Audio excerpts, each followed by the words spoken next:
ଯେତେବେଳେ ମୋର ଦାଦା ପୁଅ ଭାଇ ବିକାଶ ଭାଇ ମତେ ବହୁତ ଗଭୀର ଭାବରେ ବୁଝିଥିଲେ ଆଉ ଆମ ଭିତରେ ଏକ ନିଆରା ପାରିବାରିକ ବନ୍ଧନ ଗଢ଼ି ଉଠିଥିଲା। ଏହି ଅନୁଭବ ମୋ ଜୀବନକୁ ଏକ ନୂଆ ଦିଗ ଦେଇଥିଲା। ବିକାଶ ଭାଇ ଏବେ କେବଳ ମୋ ପାଇଁ ଭାଇ ନଥିଲେ ବରଂ ମୋର ଏକ ବହୁତ ଭଲ ସାଙ୍ଗ ପାଲଟି ଯାଇଥିଲେ। ସବୁଠୁ ପ୍ରଥମେ ମୁଁ ମୋ ନିଜ ବିଷୟରେ ଟିକେ କହି ରଖେ। ମୋ ବୟସ 18 ବର୍ଷ। ମୁଁ ଜଣେ ମଧ୍ୟମ ଉଚ୍ଚତା ବିଶିଷ୍ଟ ଗୋରା ଝିଅ। ମୋ ଆଖି ଦୁଇଟି ବଡ଼ ଆଉ ଭୂରା ରଙ୍ଗର, ଯାହା ଅନେକ ଲୋକଙ୍କ ଧ୍ୟାନ ଆକର୍ଷଣ କରିଥାଏ। ମୋର ଲମ୍ବା ଘନ କଳା ବାଳ ଅଛି ଯାହା ମତେ ବହୁତ ପସନ୍ଦ କାରଣ ଏହା ମୋ ବ୍ୟକ୍ତିତ୍ୱକୁ ଏକ ଅଲଗା ଆକର୍ଷଣ ଦେଇଥାଏ। ଦେଖିବାକୁ ମୁଁ ସାଧାରଣ କିନ୍ତୁ ମୋର ହସଖୁସିଆ ଚେହେରା ଏବଂ ବ୍ୟକ୍ତିତ୍ୱ ଯୋଗୁଁ ମୁଁ ପ୍ରାୟତଃ ଲୋକଙ୍କୁ ଆକର୍ଷିତ କରିଥାଏ। କଲେଜରେ ମୋର 3 ଜଣ ସାଙ୍ଗ ଥିଲେ ଯାହାଙ୍କ ସହ ମୁଁ କିଛି ସମୟ ବିତାଇଛି, କିନ୍ତୁ ସେହି ସମ୍ପର୍କରେ ସେତେ ଗଭୀରତା କିମ୍ବା ନିବିଡ଼ତା ନଥିଲା ଯାହା ମତେ ପରେ ବିକାଶ ଭାଇଙ୍କ ସହ ଗଢ଼ି ଉଠିଥିବା ପାରିବାରିକ ସମ୍ପର୍କରେ ମିଳିଥିଲା। କଟକ ଜିଲ୍ଲାର ରାମନଗର ପାଖରେ ଥିବା ଏକ ଛୋଟ ଗାଁରେ ଆମ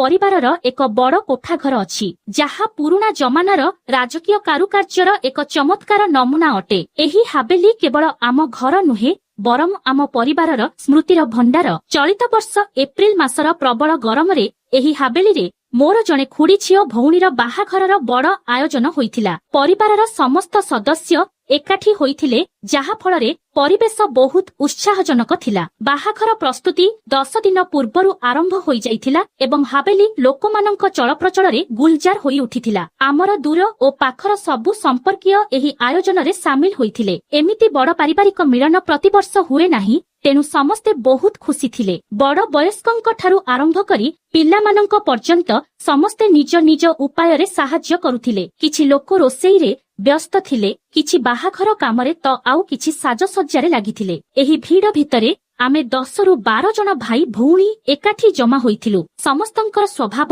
ଏବଂ ଅନ୍ଦାଜ ଅଲଗା ଥିଲା, କିନ୍ତୁ ଆମ ହୃଦୟରେ ପରସ୍ପର ପାଇଁ ଅମାପ ଭଲ ପାଇବା ଥିଲା। ବିକାଶ ଭାଇ ମଧ୍ୟ ବାହାଘର ପାଇଁ ନିଜ ବାପା ମାଙ୍କ ସହ ବାରାଣାସୀରୁ ଆସିଥିଲେ। ସେ ସବୁବେଳେ ଶାନ୍ତ ସ୍ୱଭାବ ଏବଂ ଭଦ୍ର ବ୍ୟବହାରର ପିଲା ରହିଛନ୍ତି। ତାଙ୍କର ମଜାଳିଆ ଅଭ୍ୟାସ ଆମ ପାଇଁ ସବୁବେଳେ ଆକର୍ଷଣର କେନ୍ଦ୍ର ହୋଇଥାଏ। ସେ ଆସିବା ଦ୍ୱାରା ପରିବେଶ ଆହୁରି ରଙ୍ଗୀନ ହୋଇଗଲା। ବିକାଶ ଭାଇ ଦେଖିବାକୁ ଟିକେ ଶ୍ୟାମଳ ବର୍ଣ୍ଣର, କିନ୍ତୁ ତାଙ୍କ ବ୍ୟକ୍ତିତ୍ୱରେ ଏକ ଅଲଗା ପ୍ରକାରର ଆକର୍ଷଣ ଅଛି। ଉଚ୍ଚତାରେ ସେ ମୋ ଠାରୁ 3 ଇଞ୍ଚ ଲମ୍ବା ଏବଂ ତାଙ୍କ ଶରୀର ବହୁତ ଫିଟ୍ ଏବଂ ଚୁସ୍ତ। ତାଙ୍କ ଆତ୍ମବିଶ୍ୱାସ ତାଙ୍କ ଚାଲି ଏବଂ କଥାରେ ଝଲସିଥାଏ। ସେ ସହଜରେ ଯେକୌଣସି ଗ୍ରୁପରେ ମିଶି ଯାଆନ୍ତି ଯାହା ତାଙ୍କୁ ଆହୁରି ଖାସ ବନେଇଥାଏ। ପ୍ରଥମ ଦିନ ଆମେ ସବୁ ଭାଇ ଭଉଣୀ ମିଶି ଲୁଡୋ ଖେଳିଲୁ। ହସ ମଜା ଏବଂ ଖେଳର ପ୍ରତିଯୋଗିତା ସମସ୍ତଙ୍କ ମୁଡ ବହୁତ ଭଲ କରିଦେଲା। ସେହି ରାତିରେ ହାବେଲିର ଅଲଗା ଅଲଗା ଘରେ ଶୋଇବାର ବ୍ୟବସ୍ଥା କରାଯାଇଥିଲା। ମହିଳାମାନେ ଗୋଟିଏ ପଟେ ଶୋଇଲେ, ପୁରୁଷମାନେ ଅନ୍ୟ ପଟେ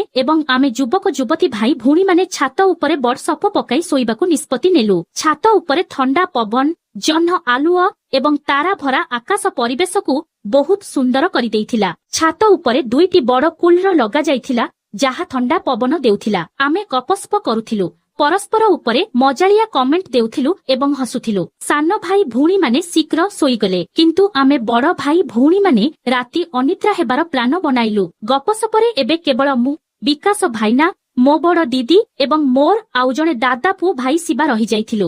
ରାତିର ଏହି ସମୟ ବହୁତ ଖାସ ଲାଗୁଥିଲା। ପରସ୍ପର ସହ କଥା ହେଉ ହେଉ କେତେବେଳେ ସମୟ ବିତିଗଲା ଜଣା ପଡ଼ିଲା ନାହିଁ। ଏତିକି ବେଳେ ବିକାଶ ଭାଇ ବାଥରୁମ ପାଇଁ ଗଲେ। ମୋତେ ବି ସେହି ସମୟରେ ବାଥରୁମ ଯିବାର ଥିଲା, ତେଣୁ ମୁଁ ତାଙ୍କ ପଛେ ପଛେ ଚାଲିଲି। ଛାତରୁ ତଳକୁ ଓହ୍ଲାଇବା ବେଳେ ପୁରୁଣା କାଠ ସିଡି ଥିଲା ଯାହା ହାଲୁକା ଶବ୍ଦ କରି ଏକ ଯାଦୁକରୀ ପରିବେଶ ସୃଷ୍ଟି କରୁଥିଲା। ଜହ୍ନ ଆଲୁଅ ହାବେଲିର କାନ୍ଥ ଉପରେ ପଡୁଥିଲା, ଯାହାଦ୍ୱାରା ରାତି ଆହୁରି ସୁନ୍ଦର ଲାଗୁଥିଲା। ବିକାଶ ଭାଇ ଆଗରୁ ତଳକୁ ଚାଲି ଯାଇଥିଲେ ଏବଂ ମୁଁ ଟିକେ ପଛରେ ଥିଲି। ସେହି ଶାନ୍ତ ରହସ୍ୟମୟ ରାତିରେ ହାବେଲିର ଥଣ୍ଡା ଏବଂ ସିଡିର ହାଲୁକା ଶବ୍ଦ ମୋତେ ଏକ ଅଜବ ଶିହରଣ ଦେଲା, ଯେମିତି କିଛି ଖାସ ହେବାକୁ ଯାଉଛି। ବିକାଶ ଭାଇ ଏବଂ ମୁଁ ପିଲାଦିନେ ବେଶୀ ସମୟ ଏକାଠି ବିତାଇ ନଥିଲୁ। ଆମ ସମ୍ପର୍କ ପାରମ୍ପରିକ ଭାଇ ଭଉଣୀ ଭଳି ନଥିଲା। ବୋଧହୁଏ ସେଥିପାଇଁ ଆମକୁ ପରସ୍ପର ସହ କଥା ହେବାରେ କେବେ ଅସୁବିଧା ହୋଇନାହିଁ। ସେହି ରାତିର ଘଟଣା ଆମ ଭିତରେ ଏକ ଖାସ୍ ବନ୍ଧୁତାର ବନ୍ଧନ ବାନ୍ଧିଦେଲା। ବିକାଶ ଭାଇ ବାଥରୁମ ଯାଇଥିଲେ ଏବଂ ମୋତେ ବି ସେହି ସମୟରେ ଯିବାର ଥିଲା। ହାବେଲିର ଅଗଣାରେ ଥିବା ବାଥରୁମ ଯାଏ ଯିବା ପାଇଁ ଅନ୍ଧାର ରାସ୍ତା ଦେଇ ଯିବାକୁ ପଡୁଥିଲା, ଯାହା ଫଳରେ ମୋତେ ଟିକେ ଡର ଲାଗୁଥିଲା। ତାଙ୍କ ପଛରେ ଯିବା ବେଳେ ମୁଁ ଟିକେ ଅସହଜ ଥିଲି। ଫେରିବା ସମୟରେ ମୋତେ ଆହୁରି ଡର ଲାଗିଲା ତ ମୁଁ ଅଜାଣତରେ ତାଙ୍କ ହାତ ଧରି ପକାଇଲି। ସେ ମୋ ଡରକୁ ବୁଝିଲେ ଏବଂ ମୋତେ ସହଜ କରିବା ପାଇଁ ହାଲୁକା ଭାବେ ମୋ କାନ୍ଧରେ ହାତ ରଖିଲେ। ଆମେ ଅଗଣାର ବାରଣ୍ଡା ଆଡକୁ ଚାଲିଲୁ। ସେଠାରେ ପହଞ୍ଚି ସେ ଆରାମରେ ବସିଗଲେ ଯେମିତି କିଛି ହୋଇନାହିଁ। କିନ୍ତୁ ତାଙ୍କର ସେହି ଭାଇ ଭଳି ସହଜ ବ୍ୟବହାର ମୋ ମନକୁ ଛୁଇଁଗଲା। ପିଲାଦିନେ ଏମିତି କିଛି ହୋଇନଥିଲା, ତେଣୁ ମୁଁ ଟିକେ ଲାଜ କରୁଥିଲି। କଥାବାର୍ତ୍ତା ଆରମ୍ଭ ହେଲା ଏବଂ ମୁଁ ହସି ହସି ପଚାରିଲି, କଣ ଭାଇନା, ଗର୍ଲଫ୍ରେଣ୍ଡ ଅଛି କି ତୁମର? ବିକାଶ ଭାଇଙ୍କ ମୁହଁରେ ଏକ ମଧୁର ହସ ଆସିଲା ଏବଂ ସେ କହିଲେ, ହଁ ଅଛି। ତାଙ୍କ ଉତ୍ତର ମୋ ମନରେ ଉତ୍ସୁକତା ଜାଗାଇଲା। ଦେଖିବାକୁ କେମିତି ବୋଲି ମୁଁ ପୁଣି ପଚାରିଲି। ଉତ୍ତର ଦେବା ପୂର୍ବରୁ ସେ ମୋତେ ପଚାରିଲେ, ତୋର ବୟଫ୍ରେଣ୍ଡ ଅଛି କି? ମୁଁ ଟିକେ ହସି ଦେଇ କହିଲି, ନାହିଁ। ମୋ ଉତ୍ତରରେ ସେ ହସିଲେ ଏବଂ ତାଙ୍କ ଆଖିରେ ଏକ ଭାଇ ଭଳି ଆତ୍ମୀୟତା ଦେଖାଗଲା। ଆମ କଥାବାର୍ତ୍ତାର ସିଲସିଲା ଚାଲିଲା। ସେହି ବାରଣ୍ଡାରେ କେବଳ ଆମେ 2 ଜଣ ଥିଲୁ। ରାତିର ଶାନ୍ତ ଥଣ୍ଡା ଏବଂ ହାଲୁକା ଅନ୍ଧାର ଆମ ଚାରିପାଖରେ ଥିଲା। କଥା ଛଳରେ ଏକ ଟିଭି ସିରିଏଲ ବିଷୟରେ କଥା ଉଠିଲା, ଯାହା ଆମ ଦୁହିଁଙ୍କୁ ବହୁତ ପସନ୍ଦ ଥିଲା। ମୁଁ ବି ସେହି ସିରିଏଲ ଦେଖିଥିଲି, ତେଣୁ ଆମର ସେ ବିଷୟରେ ଜୋରଦାର ଆଲୋଚନା ଆରମ୍ଭ ହୋଇଗଲା। ଆମ କଥାବାର୍ତ୍ତାରେ ପିଲାଦିନର ସ୍ମୃତି ସାମିଲ ହୋଇଗଲା। ବିକାଶ ଭାଇନା କହିଲେ କି କେମିତି ଆମେ ଯେତେବେଳେ ଛୋଟ ଥିଲୁ ଗାଁରେ ଏକାଠି ଖେଳୁଥିଲୁ। ତାଙ୍କ କଥା ମୋତେ ପୁରୁଣା ଦିନର ମନେ ପକାଇଦେଲା ଏବଂ ଆମେ ଦୁହେଁ ହସି ହସି ପୁରୁଣା ବଦମାସିକୁ ମନେ ପକାଇବାକୁ ଲାଗିଲୁ। ରାତି ଗଭୀର ହୋଇଯାଇଥିଲା ଏବଂ ଆମେ ଫିସଲା କଲୁ ଯେ ଏବେ ଛାତ ଉପରକୁ ଫେରିଯିବା ଦରକାର, ଯେଉଁଥିବା କି ଭାଇ ଭଉଣୀ ଶୋଇଥିଲେ। ଫେରିବା ସମୟରେ ହାବେଲିର ଅଗଣା ଆହୁରି ଶାନ୍ତ ଲାଗୁଥିଲା। ଜହ୍ନ ଆଲୁଅ କାନ୍ଥ ଉପରେ ପଡୁଥିଲା ଏବଂ ହାଲୁକା ଥଣ୍ଡା ପରିବେଶକୁ ଆରାମଦାୟକ କରୁଥିଲା। ରାସ୍ତାରେ ମୋତେ ଟିକେ ଡର ଲାଗିଲା କାରଣ ଅଗଣାର ଗୋଟିଏ କୋଣ ବହୁତ ଅନ୍ଧାର ଥିଲା। ବିକାଶ ଭାଇ ମୋ ଡରକୁ ବାରି ପାରିଲେ ଏବଂ ହାଲୁକା ଭାବେ ମୋ କାନ୍ଧରେ ହାତ ରଖି କହିଲେ, ଆରେ ଡରୁଛୁ କାହିଁକି, ମୁଁ ଅଛି ପରା। ତାଙ୍କର ଏହି କଥା ମୋତେ ଏକ ଭାଇର ସ୍ନେହ ଏବଂ ସୁରକ୍ଷାର ମନେ ପକାଇଦେଲା। ଆମେ ଛାତ ଉପରକୁ ଫେରି ଆସିଲୁ ଯେଉଁଠି ବାକି ଲୋକ ଶୋଇଥିଲେ। ରାତି 2ଟା ବାଜି ସାରିଥିଲା ଏବଂ ଚାରିଆଡେ ଶାନ୍ତି ଥିଲା। ହାବେଲିରେ କେବଳ କୋଣରେ ଥିବା ଦୀପର ମଧ୍ୟମ ଆଲୋଚ ଦେଖାଯାଉଥିଲା। ସକାଳେ ହଳଦୀ କାର୍ଯ୍ୟକ୍ରମ ଥିଲା ଏବଂ ପ୍ରସ୍ତୁତି ଜୋରସୋରରେ ଚାଲିଥିଲା। କିନ୍ତୁ ସେହି ରାତିର ଆମ କଥାବାର୍ତ୍ତା ମୋ ମନରେ ଏକ ଖାସ୍ ଜାଗା ବନେଇ ନେଇଥିଲା। ବିକାଶ ଭାଇଙ୍କ ସହ ଏହି ସମୟ ମୋତେ ସବୁବେଳେ ମନେ ରହିବ କାରଣ ଏହା ଆମ ଭିତରେ ଏକ ଗଭୀର ବନ୍ଧୁତା ଏବଂ ଭାଇ ଭଉଣୀର ସମ୍ପର୍କକୁ ଆହୁରି ମଜବୁତ କରିଦେଲା। ତା ପରଦିନ ରାତିରେ ଆମେ ପୁଣି ଛାତ ଉପରେ ମିଳିଲୁ ଯେଉଁଠି ବାକି ଭାଇ ଭଉଣୀ ବି ଥିଲେ। ଆମେ ସମସ୍ତେ ମିଶି ଗପସପ ଆରମ୍ଭ କଲୁ ଏବଂ ମୁଁ ପ୍ରିୟାସୁ ଭାଇନାଙ୍କୁ ମଜାରେ ପଚାରିଲି, ଭାଇନା ତୁମ ଗର୍ଲଫ୍ରେଣ୍ଡ କେମିତି ଅଛି? ତାଙ୍କ ମୁହଁରେ ହାଲୁକା ହସ ଆସିଲା ଏବଂ ସେ କହିଲେ, ଭଲ ଅଛି, କିନ୍ତୁ ଏବେ ତ ମୁଁ ଏଠାରେ ପରିବାର ସହ ମଜା କରୁଛି। ତାଙ୍କ ଉତ୍ତର ପରିବେଶକୁ ଆହୁରି ହାଲୁକା କରିଦେଲା। ମୁଁ ହସି ହସି କହିଲି, ମୋର ତ କୌଣସି ବୟଫ୍ରେଣ୍ଡ ନାହିଁ। ବାସ, ପାଠପଢା ଏବଂ ପରିବାର ହିଁ ମୋ ଦୁନିଆ। ତାଙ୍କ ଆଖିରେ ଏକ ଭାଇ ଭଳି ଆତ୍ମୀୟତା ଦେଖାଗଲା ଏବଂ ଆମ କଥାବାର୍ତ୍ତା ଆହୁରି ଗଭୀର ହୋଇଗଲା। ଆମେ ସେହି ରାତିରେ ପୁଣି ସେହି ଟିଭି ସିରିଏଲ କଥା ହେଲୁ ଯାହା ଆମ ଦୁହିଁଙ୍କୁ ପସନ୍ଦ ଥିଲା। ଆମେ ହସି ହସି ସିରିଏଲର ମଜାଦାର ସିନ୍ ଏବଂ ଚରିତ୍ରମାନଙ୍କ ଉପରେ ଆଲୋଚନା କଲୁ। କଥାବାର୍ତ୍ତାରେ ପିଲାଦିନର ସ୍ମୃତି ମଧ୍ୟ ସାମିଲ ହୋଇଗଲା। ବାହାଘରର 10 ଦିନ ମଧ୍ୟରେ ଆମେ ଭାଇ ଭଉଣୀମାନେ ଅନେକ ଥର ଏକାଠି ସମୟ ବିତାଇଲୁ। ପ୍ରତିଟି ଭେଟଘାଟରେ ହସମଜା, ଖେଳ ଏବଂ ପରିବାରର ଉଷ୍ମତା ଥିଲା। ଥରେ ଆମେ ସମସ୍ତେ ହାବେଲିର ଅଗଣାରେ ଅନ୍ତାକ୍ଷରୀ ଖେଳିଲୁ ଏବଂ ବିକାଶ ଭାଇଙ୍କ ମଜାଦାର ଗୀତ ଗାଇବା ଶୈଳୀ ସମସ୍ତଙ୍କୁ ହସାଇ ଦେଲା। ଆଉ ଥରେ ଆମେ ହାବେଲିର ପୁରୁଣା ଘରେ କିଛି ପୁରୁଣା ଫଟୋ ଦେଖିଲୁ ଯାହା ଜେଜେବାପାଙ୍କ ଅମଳର ଥିଲା। ଆଉ ଥରେ ଆମେ ହାବେଲିର ପୁରୁଣା ଘରେ କିଛି ପୁରୁଣା ଫଟୋ ଦେଖିଲୁ ଯାହା ଜେଜେବାପାଙ୍କ ଅମଳର ଥିଲା। ଏହି ମୁହୂର୍ତ୍ତ ଗୁଡ଼ିକ ଆମକୁ ପରିବାରର ଆହୁରି ପାଖକୁ ନେଇ ଆସିଲା। ପ୍ରତିଥର ହସ ଏବଂ ଖୁସିର ମାହୋଲ ଥିଲା ଏବଂ ଏହି ସ୍ମୃତି ମୋ ମନରେ ଏକ ଖାସ୍ ଜାଗା ବନେଇ ନେଲା। କିନ୍ତୁ ମୋତେ ଏବେ ମଧ୍ୟ ଭାବିଲେ ଖରାପ ଲାଗେ, ମୁଁ ଯାହା ବିକାଶ ଭାଇଙ୍କ ସହ କରିଥିଲି ମୋର ସେମିତି କରିବାର ନଥିଲା।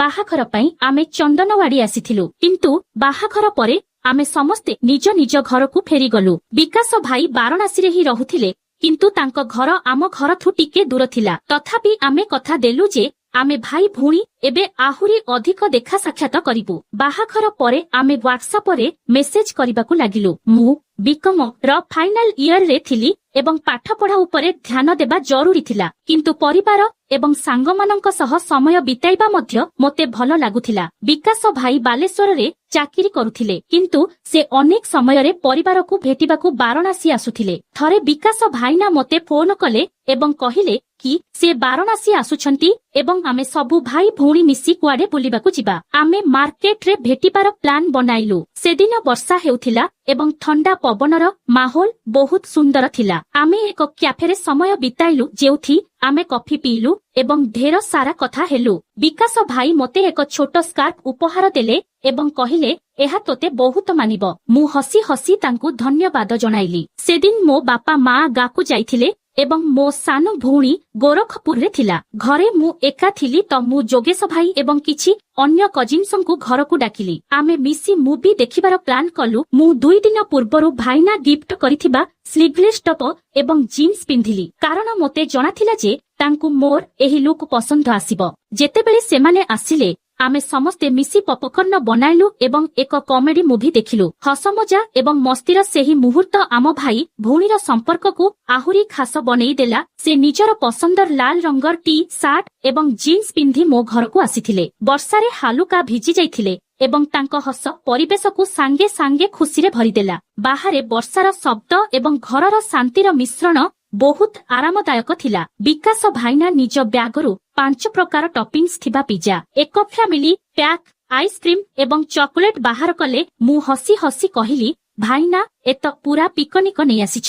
ସେ ମଧ୍ୟ ହସି ଉତ୍ତର ଦେଲେ, ଆରେ ପରିବାର ସହ ମସ୍ତିରେ ଖାଇବା ତ। ଆମେ ବାକି କଜିନ୍ସଙ୍କୁ ମଧ୍ୟ ଡାକିଥିଲୁ, କିନ୍ତୁ ବର୍ଷା ଯୋଗୁଁ କେବଳ ମୋ ଖୁଡିଝିଅ ଭଉଣୀ ଏବଂ ଆଉ ଜଣେ ଭାଇ ଆସିପାରିଲେ। ଆମେ ସମସ୍ତେ ଲିଭିଂ ରୁମରେ ବସିଗଲୁ ଏବଂ ପିଜା ଖାଉ ଖାଉ କଥା ଆରମ୍ଭ କଲୁ। ବିକାଶ ଭାଇ ନିଜର ପସନ୍ଦର କମେଡି ସିରିଜ ବିଷୟରେ କହିଲେ ଏବଂ ଆମେ ଠିକ କଲୁ ଯେ ଆଜି ରାତିରେ ଆମେ ସମସ୍ତେ ମିଶି ସେଇଟା ଦେଖିବୁ। ମୁଁ ଲାପଟପରେ ସିରିଜ ଲଗାଇଲି ଏବଂ ଆମେ ସମସ୍ତେ ଚଟେଇ ଉପରେ ବସି ଆଇସ୍କ୍ରିମ ଏବଂ ପିଜା ଖାଇବାକୁ ଲାଗିଲୁ। ସିରିଜର ମଜାଦାର ସିନ୍ ଉପରେ ବିକାଶ ଭାଇନାଙ୍କ କମେଣ୍ଟ ସମସ୍ତଙ୍କୁ ହସାଇଦେଲା। ମୋ ଭଉଣୀ ତାଙ୍କୁ ଚିଡାଇ କହିଲା, ଭାଇନା ତୁମେ ତ ସିରିଜର ହିରୋ ଠାରୁ ବି ବେଶୀ ମଜାଦାର। ଆମେ ସମସ୍ତେ ହସି ହସି ଗଡିଗଲୁ। ମୁଁ ତାଙ୍କ କାନ୍ଧରେ ହାଲୁକା ହାତ ରଖି କହିଲି, ଭାଇନା ତୁମ ବିନା ଏ ମସ୍ତି ଅଧୁରା ହୋଇଥାନ୍ତା। ତାଙ୍କ ହସ ମୋ ମନକୁ ଆହୁରି ଖୁସି କରିଦେଲା। ସେହି ମୁହୂର୍ତ୍ତରେ ଆମ ସମସ୍ତଙ୍କ ଭିତରେ ଏକ ଗଭୀର ବନ୍ଧୁତା ଏବଂ ଭାଇ ଭଉଣୀର ସ୍ନେହ ସଫା ଦେଖାଯାଉଥିଲା। ଟିକେ ପରେ ବର୍ଷା ଆହୁରି ଜୋର ହେଲା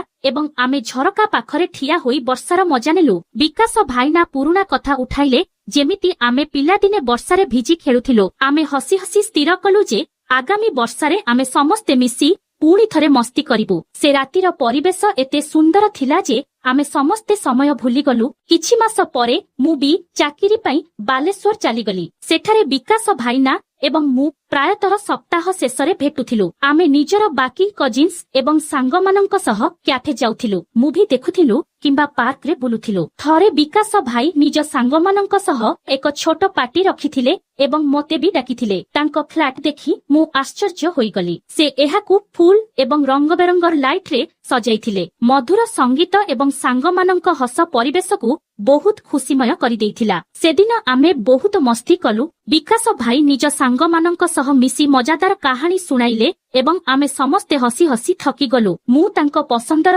ଜିନ୍ସ ଏବଂ ଟି ସାର୍ଟ ପିନ୍ଧିଥିଲି, କାରଣ ମୋତେ ଜଣାଥିଲା ଯେ ସେ ସବୁବେଳେ କହୁଥିଲେ ମୁଁ ଏହି କପଡାରେ ଭଲ ଦେଖାଯାଏ। ସେହି ରାତିରେ ଆମେ ଗ୍ରୁପରେ ଗେମ୍ସ ଖେଳିଲୁ ଏବଂ ବିକାଶ ଭାଇନାଙ୍କ ମଜାଦାର କମେଣ୍ଟ୍ରି ସମସ୍ତଙ୍କୁ ହସାଇଲା। ସେହି ମୁହୂର୍ତ୍ତରେ ମୋତେ ଲାଗିଲା ଯେ ପରିବାର ଏବଂ ସାଙ୍ଗମାନଙ୍କ ସହ ବିତାଇଥିବା ଏହି ମୁହୂର୍ତ୍ତ ମୋ ପାଇଁ ସବୁଠୁ ମୂଲ୍ୟବାନ। ସନ୍ଧ୍ୟା ହେବା ପରେ ଆମେ ଡିନରର ପ୍ଲାନ୍ କଲୁ। ବର୍ଷାର ଥଣ୍ଡାରେ ପାଖର ଏକ ଛୋଟ ରେଷ୍ଟୁରାଣ୍ଟକୁ ଆମେ ସମସ୍ତେ ଗଲୁ। ସେଠାକାର ପରିବେଶ ବହୁତ ସୁନ୍ଦର ଥିଲା ଏବଂ ଆମେ ଖାଇବା ଖାଉ ଖାଉ ଢେର ସାରା କଥା ହେଲୁ। ବିକାଶ ଭାଇନା ପିଲାଦିନର କିଛି ମଜାଦାର କାହାଣୀ ଶୁଣାଇଲେ ଏବଂ ଆମେ ସମସ୍ତେ ପୁରୁଣା ସ୍ମୃତିରେ ହଜିଗଲୁ। ଡିନର ପରେ ଆମେ ଘରକୁ ଫେରିଲୁ ଏବଂ ଡେରି ରାତି ଯାଏ ଗପସପ କରୁଥିଲୁ। ଆମେ ପୁରୁଣା ଫଟୋ ଦେଖିଲୁ ଏବଂ ହସି ହସି ବାହାଘରର ମସ୍ତିକୁ ମନେ ପକାଇଲୁ। ରାତି ଅଧିକ ହେବାରୁ ଆମେ ସମସ୍ତେ ଶୋଇବାକୁ ଗଲୁ। ବାକି ସାଙ୍ଗମାନେ ନିଜ ନିଜ ଘରକୁ ଚାଲିଗଲେ ଏବଂ ମୁଁ ସେଦିନର ସ୍ମୃତିକୁ ନିଜ ହୃଦୟରେ ସାଇତି ରଖିଲି।